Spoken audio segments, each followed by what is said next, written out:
బాహి అనబడే ఆయన పరమ సాత్వికుడు. చాలా నిరాడంబరంగా ఉండేవాడు. సాధనలో చాలా ఇదిగా ఉండేవాడు. జీవితం సాధనంగా ఉండేవాడనమాట. ఆయన ఏ జీవి పైన కూడా వైరం ఉండేది కాదు. ప్రేమపూరితంగా ఉండేవాడు. ఏకాగ్రచిత్తుడై సాధనలో ముందుకెళ్ళేవాడు. ఆయన మహా తేజస్సుగా ఉండేవాడు. ప్రజలందరూ ఆయనని దర్శించుకుంటాక ఎక్కడెక్కడి నుంచో వచ్చేవాడు అనమాట.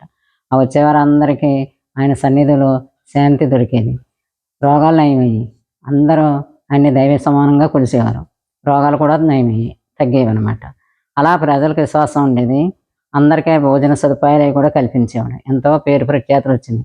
నేను జ్ఞాన మార్గంలో ఉన్నానని లోపల బాగా అనుకునేవాడు అనమాట.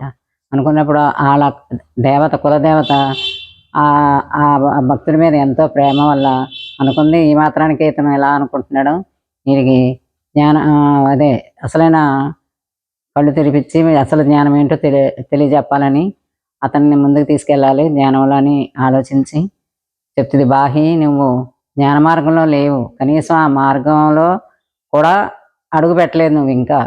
దీనికే నీకు ఇంకా గుణాలు పోలేదు. నీలో అహంకారం, నేననే ఈ ఈ గుణాలు ఏమీ పోలేదు. నీకంటే జ్ఞాని, నీకంటే వైరాగ్యం, నీకంటే అన్ని విధాల జ్ఞాన మార్గంలో ఉన్న మహాపురుషులు ఉన్నారు.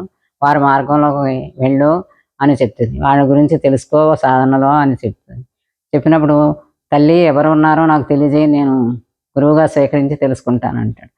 ఉన్నారు తథాగతులు బుద్ధులు శ్రావస్తిలో జీతవనంలో ఉన్నారు, వెళ్ళి కలుసుకో, జ్ఞానం సంపాదించని చెప్తుంది. ఇంకా ఏమీ ఆలస్యం చేయలేదు. లేచిందే తడుగా పరిగెత్తాడు. జీతవనం చేరుకున్నాడు. శ్రావస్తి వెళ్ళాడు, జీతవనంలో వెళ్ళాడు. కంగారుగా అందరినీ అడుగుతాడు. భిక్షువులు అప్పుడే బయటకు వస్తూ ఉంటారు.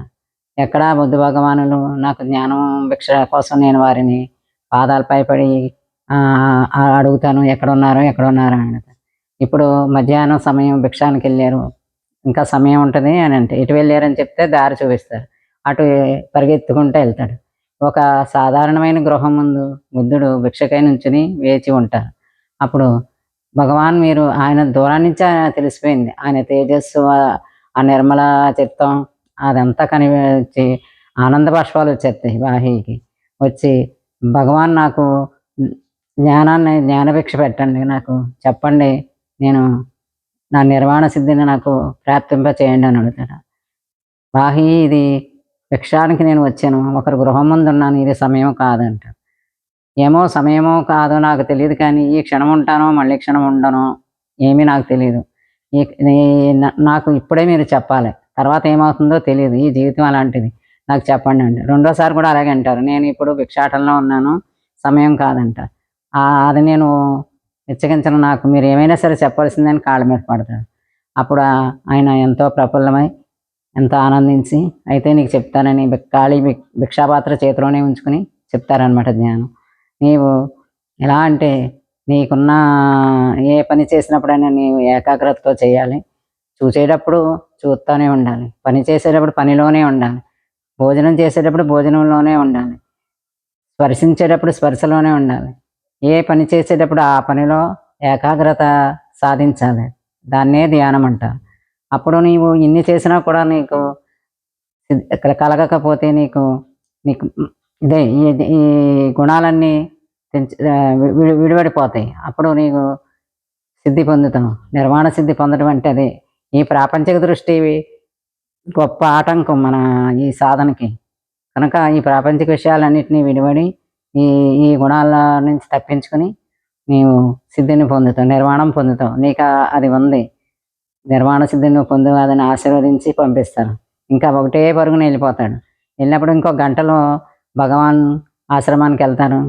ధ్యానం అయిపోయాక శిష్యులు వచ్చి పరుగున చెప్తారు, భగవాన్ బాహి ఇందాక వచ్చి మిమ్మల్ని అడిగాడు కదా, వాడు ఇప్పుడు మరణించాడు అంటారు. ఎలాగా అంటారు అంటే, వాడు మీ దగ్గర జ్ఞానం తెలుసుకుని వెళ్ళినప్పుడు ఒక ఎద్దు వచ్చి కొమ్ములతో కుమ్మి చంపేసింది అంటారు. అది చూసారా, మానవ జీవితం ఎప్పుడో తెలుసుకుందాం, ఎప్పుడో చేద్దాం అని మనం అనుకుంటాం. ముందు క్షణం మనది కాదు, ఇప్పుడు ఉన్న క్షణమే మనది. బాహి అలా ఆ క్షణం కోసం తప్పించి భగవాన్ని వదలకుండా జ్ఞానం పొంది సిద్ధి పొంది ఆ క్షణంలోనే దేహాన్ని అలాగా వదిలాడు. అప్పుడు బౌద్ధ భిక్షువులు అందరూ భగవాన్ అడుగుతారు, భగవాన్ మీతో ఇంత శివరాగా ఇంత మీ కృప పొందిన వాడికి ఎలాంటి అదే వాడి ఆత్మకి ఎలాంటిది కలుగుతుంది అంటే నిర్వాణం పొందాడు, ఇంకా వాడికి వచ్చి పోయి రాకపోకలు లేవు, ముక్తి కలిగింది, ఇంకా శరీరం దేహం ముక్తి కలిగింది, ఇంకా దేహానికి రాడు అని చెప్తారు. ఆత్మ నిర్వాణం పొందాడని చెప్తారనమాట. అందరూ ఎంతో సంతోషిస్తారు. మరి మనం కూడా క్షణం కూడా వదలకూడదు.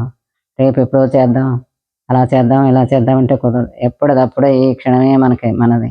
ఈ క్షణంలోనే జ్ఞానం ఉంటుంది. ఇది అందరికీ ఉండవలసింది, పొందవలసిందే జ్ఞానం.